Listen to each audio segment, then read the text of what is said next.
strategy. Remember, I was supposed to back her up. One thing Nigerians like, and I've been in this industry for 25 years, I'll tell you straight out. They like originality. So actors are saying it's no? It's not like you are beauty without brain. No beauty, no brain. Okay, so no beauty, no brain, no acting. You want to take a crown from a girl who is a lawyer. So we're not getting a crown anymore? From a girl who is intelligent. From a girl who is well cultured. Shoma can be dressing, modern thing, everything, but she's very cultured. Now listen, darling. First of all, anybody can be a queen in their own castle. But you see this crown? It sits pretty on this head all day, every day. If you want to be a queen, go and find your own castle. But you see this one? I dominate. Understand that?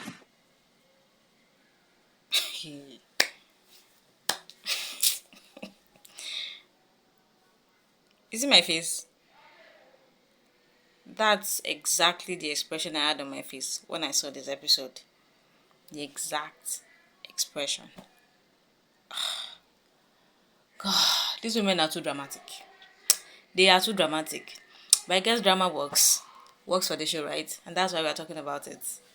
Welcome back, you guys. Welcome back. Thanks for joining my channel today. Thanks for watching the video. Thank you for joining me. Thanks for subscribing, and please keep subscribing to my channel. Please watch, share the video, like that, the thumbs up, click the thumbs up button. That is you liking the video, and turn on the post notification bell so you can get notified every time I post a video. Don't forget to leave your comments as well. Okay, I would love to hear your opinion.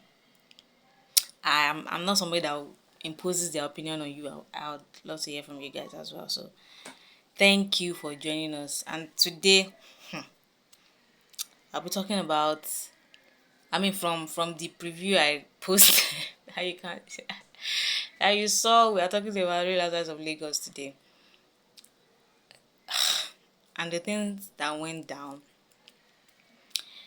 A lot of stuff have been happening in Nigeria this week in the entertainment industry. Let me see. Maybe I'll post the clips separately instead of the whole 20-something minutes video. I think that would be better, to be easier to watch, right? So this episode started off with episode 10 started off with Faith. Faith opened up the episode today, and it's a family time with our mom, our brother, and our son. You know what? Why do I feel like they saw my video? I feel like the editors saw my video complaining about how we need to see more of Faith with our family and the people she's used to. Because I would really love to see that side of her, and I saw that side of her in this episode. Because if you can remember, last episode she didn't go to Ife with them because she took her child back to the United States. Suddenly, episode 10, she's opening up the episode with her child right there. So it feels like they just brought it back just to show us that side of Faith. And watching from there, you could see, she was laughing and playing around and all of that, and I did not hear one darling. Not one darling. Okay, so you guys who have been asking for that, and something bothered me about that scene. I don't know if I'm the only one that sees it this way, but that maid that was standing by the corner, and she was just standing there, it bothered me. Did she have to stand there? Yes, we know you have maids, but did she have to stand there like she's guarding the room or something? It bothered me. Just bothered me. So from there we went to Dr. Rommel's scene with the ladies. Dr. Rommel is now back in Nigeria.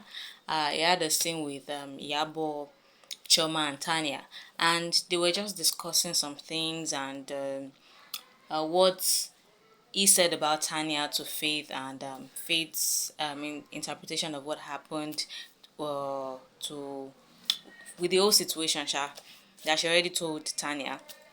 Tanya said those things too, and they compared the situation. Tanya was just like, you know what, I don't even care anymore. I don't know who's lying, I don't know who's saying the truth, but you know what, I don't care anymore. But Dr. Rommel was putting a little bit of pepper and all of these things. He was putting some jara in there, because he actually said she said Tanya or something like that. He didn't include that when he was telling Tanya the things he said. And he said, and I was like, I don't know her. So I was just like, okay, let me Google her. You didn't hear somebody's name, but you want to Google them. How is that possible? How would you Google her? Would you just put her picture? Will you snap her picture and put her picture on Google Lens or something? Just to for Google to bring it. But he didn't say he put her picture on Google Lens. He said he Googled her, but he didn't know her name. It's not adding up at all. But anyways, he said the things he said, and suddenly it went from him saying, oh, that's not what happened or something like that, to Iyabo going off about Faith doesn't have brain and beauty or something like that. You know what? I know that statement sparked a lot of conversation. People are like, Iyabo is even not even pretty. Come on. Come on. We know you don't like her personality on the show, but let's not even go there like she's not pretty. Let's stop with that.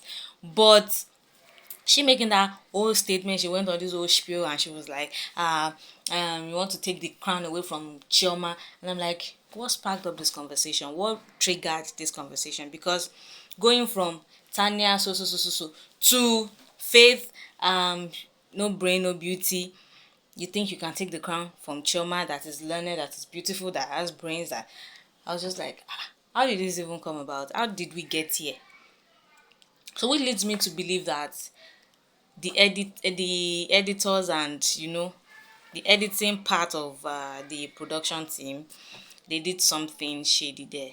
They cut out some things, because I believe Dr. Rommel must have said something to Iyabo that maybe Faith said that would trigger that, because I don't think a normal person would go from Tanya to that, like 0 to 100 in like split seconds. So that was just crazy to me. I saw that and I didn't really yeah. But that whole conversation, which crown? What crown are they taking? Because I couldn't even understand what was going on. What crown? Chema to had this confession and you can't take the crown from me. Crown of what? Is it the fashion crown? Is it the most fashionable crown? Or the most eloquent crown? Or the most classic crown? What crown exactly? What kingdom? Because me, I'm confused though. So we went from that to Laura scene with Faith and Toyin. We were discussing some things and Toyin was telling them about what happened in the affair with her and Miriam. I would just want Toyin to take some accountability for herself and her role in what happened. I would love her to take some accountability for that, because she's still feeling like, I'm right, I don't want to talk to Miriam ever again. If I were Miriam, I wouldn't want to talk to her. I feel like Miriam should be the one feeling that way, because she put her hands on Miriam, your friend of 15 years. Who does that anyways? Who does that? Putting your hand on your friend of 15 years. That was a lot. And she said the thing she said, and I have to applaud Faith's maturity here. Being that she's not on good terms with Miriam, she was still like, you are going to fix it. And she didn't even say anything bad about Miriam. I was expecting her to really, really badmouth Miriam, to like say the meanest things about her, but she didn't go there. So I would have to applaud her maturity there. She was mature about that. And then we'll go to what next itself. Yeah, Miriam's fertility journey, and she explaining her journey with fertility issues and all of that, and the fact that she had the same with her cousin, and she spoke more about how she went to, I think she went to harvest her eggs the day before. It made me understand that, okay, maybe she was going through some things, especially if you are going through that process of eggs harvesting and all of this stuff. I don't know if it's called harvesting, but let me just say eggs harvesting. I think they always put them on some hormones. They shoot them up with some hormones, and those hormones can actually affect your mood. And she even said it, sometimes I'm moody, sometimes I'm happy, sometimes I'm angry, And I don't think she even understands the fact that it's probably the treatment that she has been taking for her fertility journey that is causing these things. So maybe if her castmates knew that, they would understand her better and they wouldn't even pay her any mind when she starts her, kai kai. So it's good to know that that happened, and I hope she's successful with her IVF journey. Cue the Kunle Remi's tagline. Who be this? Because who be this? That's how it came in the last episode. From nowhere, out of nowhere, it just came on set, on the scene, presented Choma with something. I'm like, who be this? Who is this person? I mean, it's cute and all, but who is he? No introduction, no nothing, not even Choma's date or Choma's potential boyfriend or anything. The guy just came out of nowhere. Bam! Jumped on scene. That's what happened this episode again. Just came. Bam! Like, who is that? Said it's in the entertainment industry. If you guys know him, maybe you can tell me. But I don't know who that person is. I would love to know though. But maybe I should blame the editors this time around too, because what's his name? You're not telling us his name. You're not telling us anything about this person. This person just came. Who? Who is this person? We're going to go to Twins show, Tiana styling, her whole show and everything. It was beautiful. I think my own opinion, okay? The show, it's not a show for, I think it's just a show for the show. She put together that old fashion show for the show, for the Real Housewives of Lagos show. Because I was looking for the people, and I didn't see anybody from the industry, the fashion industry like that. The people that were in the industry or that came from the entertainment industry, they worked the show. They worked the runway. And I didn't really see many people. I didn't even see anybody from the fashion industry. Or maybe they didn't highlight them, but I didn't see them. So in my own opinion, I feel like she put the show together for the Real Housewives of Lagos, just so it can be broadcasted, all over Africa and wherever they are broadcasting the show. That's what I feel. So it's a show for the show. But it was a great show. It was a great show. She's more of an artistic fashion designer. She can do evening wears and all of this, but she's very dramatic and she's very expressive with her designs and everything. If you are wearing Tiana, it cannot be simple. If you want simple, don't ask Tiana. She will go the extra mile, and that's her own lane. I think Tanya defined her to the T. She said she's avant-garde, and that's what I think too. I mean, you can't.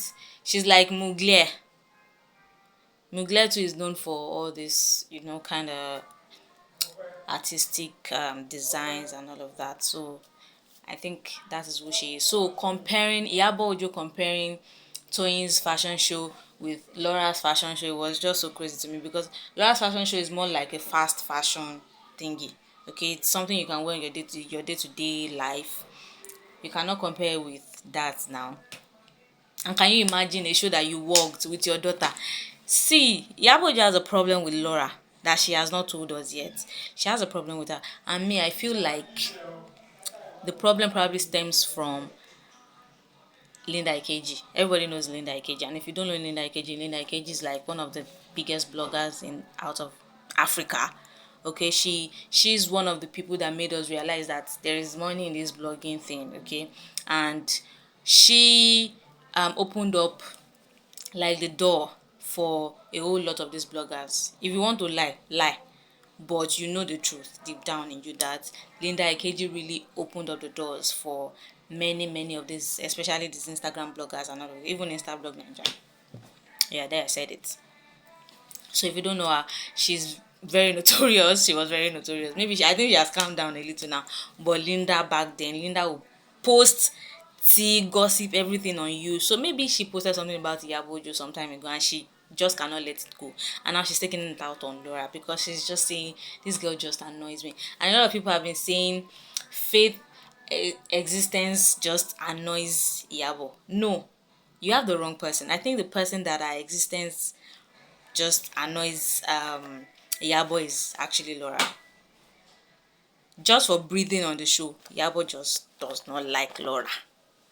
She does not like her at all. At all, at all. So anything Laura does, anything Laura sees, she will definitely find fault in it. She will find fault and all of that. So I don't know. I don't understand. I don't understand. And did you after the whole show and everything, they all went to one side. And before that, when they all got there, Faith, all of them, they were there except Miriam. Choma saw Faith. And then during the show, she was like, I heard one of us is walking the wrong way. I don't know who it is. I mean, come on, you saw Faith right there beside you, and she wasn't there anymore when the show started. Of course, you know it's Faith, but you just want to throw shade. I don't know. Come on, bye, bye, girl. Then they sat down, they had this whole conversation, they were talking, and Laura made the point that your friend of 15 years, how can you just say, oh, you're cutting it off with her or something without having a private conversation with her before coming and, opening your yarn to the old people? Laura was making that point. Yabo's eyes were like that. She already had a problem with that statement. And I did not find anything wrong with that statement. Actually, that is the right statement to make. Your friend of 15 years. Now wow. Then Dr. Rommel says, why don't you accord me that kind of loyalty? And I'm like, you're not friends. Laura is not your friend. Why would she accord you that kind of, why would she hold you to that standard? You are not a friend. And I like the way she said, excuse me, you're not my friend. We're not friends. So don't even take it there at all. And then Iyabo came with this, if you cannot go it halfway, take it out of the way. Like, how did you go from there to there? And Laura's shade in the confessions were like, Iyabo is crazy. Iyabo. Oh, well. Laura has already apologized to us on her Instagram that she's about to go crazy on people's ass tomorrow, next week. So I'm ready for that. I'm tired of this love and light Laura. I want the Laura back. Okay, that is who I want. So she was just smiling all through Iyabo's rant. She was just like, Iyabo is stupid. And we know. I mean, Iyabo was crazy. She went crazy. I like her though. I can actually separate her personality that I see online, activism and all of that. I can separate that from a reality show side. I can't do that. If you cannot do that, that's your problem. I don't think you should have any business watching a reality show if you cannot do that. I can't do that, so I can separate these things. So I'm not mad at that. I've seen people's comments, I've unfollowed that because of a reality show that the editors are editing. I mean, it's not scripted, but to a point it's scripted because there's a way they will edit these things. They will cut and join and you'll be like, what the fuck just happened? Even that part, they edited it. So, I said this video will not be long and it's already long. But that's just it. I can't wait for next week. I'm ready to see next week. Okay, so that's all I have to say about the Lazarus of Lagos today. Thanks for joining me. Have a lovely day. Have a lovely night. Have a lovely everything. Alright, bye-bye, guys. Subscribe, watch, okay? Thank you.